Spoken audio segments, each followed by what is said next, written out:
اور جب وہ رائے ہی ایک فرق رکھتا ہے تو وہ صبر نہیں کر سکتا. یہ آگے یہاں جا کر ہمیں پتہ چلے گا کہ کس طریقے سے یہ ہوتا. موسیٰ علیہ السلام نے جواب دیا کہ انشاءاللہ آپ مجھے صبر کرنے والا پائیں گے اور کسی بات میں آپ کی نافرمانی نہ کروں گا.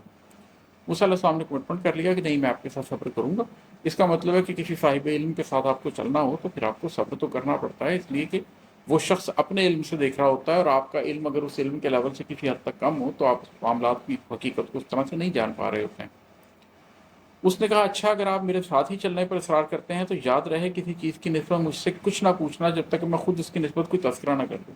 انہوں نے کہا اچھا چلیں ٹھیک ہے، آپ میرے ساتھ چلیں، لیکن آپ نے میرے سے سوال نہیں پوچھنا جب تک کہ میں اس کی حقیقت آپ کے سامنے خود ہی ظاہر نہ کر دوں. پھر وہ دونوں چلے، یہاں تک کہ کشتی میں سوار ہوا تو اس نے اس کے تختے توڑ دیے. موسیٰ علیہ السلام نے کہا کہ آپ سے توڑ رہے ہیں تاکہ کشتی والوں کو ڈبو دیں، یہ تو آپ نے بڑی خطرناک بات کر دی ہے. موسیٰ علیہ السلام کو اعتراض ہوا کہ کس طریقے سے آپ نے یہ کشتی توڑ دی. انہوں نے کہا میں تو پہلے ہی تو اس سے کہہ دیا تھا کہ تو میرے ساتھ ہرگز صبر نہ کر سکے گا. موسیٰ علیہ السلام نے جواب دیا کہ میری بھول پر مجھے نہ پکڑیے اور مجھ پر اپنے کام میں تنگی نہ فرمائیے. موسیٰ علیہ السلام کو احساس ہوا کہ ہاں، میں نے ایک کمٹمنٹ کی ہوئی ہے، میں سوال نہیں پوچھ سکتا. پھر دونوں چلے، یہاں تک کہ ایک لڑکے کو پایا، اس نے اس کو مار ڈالا. موسیٰ علیہ السلام نے کہا کہ آپ نے ایک پاک جان کو بغیر کسی جان کی عوض مار ڈالا، بے شک آپ نے تو بڑی ناپسندیدہ حرکت کی. موسیٰ علیہ السلام نے پھر اعتراض کیا کہ آپ نے اس لڑکے کو مار ڈالا. اور جہاں پر حدیث میں اس واقعے کا ذکر ہے وہاں پر تو خاص طور پر بتایا گیا ہے کہ انہوں نے ایسے کر کے اس کا سر اتار دیا جیسے پلک کر دیا جاتا ہے، کسی چیز کو توڑ دیا جاتا ہے. موسیٰ علیہ السلام کو پھر اعتراض ہوا. انہوں نے پھر کہا کہ میں نے تم سے نہیں کہا تھا کہ تم میرے ساتھ ہمراہ رہ کر ہرگز صبر نہیں کر سکو گے. موسیٰ علیہ السلام کو پھر احساس ہوا کہ مجھے یہ نہیں کہنا چاہیے تھا.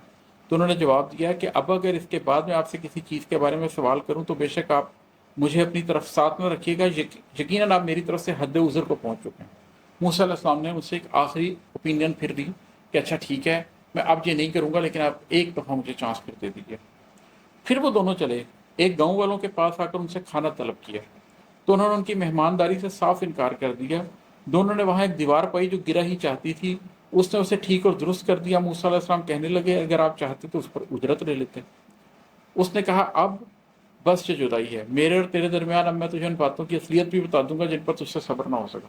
اب موسیٰ علیہ السلام نے جب آخری دفعہ اعتراض کیا کہ آپ نے ان بستی والوں نے ہمیں کھانا بھی نہیں کھلایا، آپ ان سے اجرت ہی لے لیتے، اس کے ساتھ ہم کچھ کھا لیتے، آپ نے مفت میں دیوار سیدھی کر دی. تو انہوں نے کہا جی اب معاملہ ختم ہے، کیونکہ میں آپ کو 3 دفعہ چانس دے چکا ہوں، لیکن اب میں آپ کو ان معاملات کی حقیقت بتا دیتا ہوں کہ حقیقت کیا ہے. اب جب وہ حقیقت بتائیں گے تو چلیں پہلے آگے سن لیجئے. کشتی تو چند مسکینوں کی تھی جو دریا میں کام کرتے تھے. میں نے اس میں کچھ توڑ پھوڑ کرنے کا ارادہ کر لیا، کیونکہ ان کے آگے ایک بادشاہ تھا جو ہر ایک سالم کشتی کو جبراً ضبط کر لیتا تھا.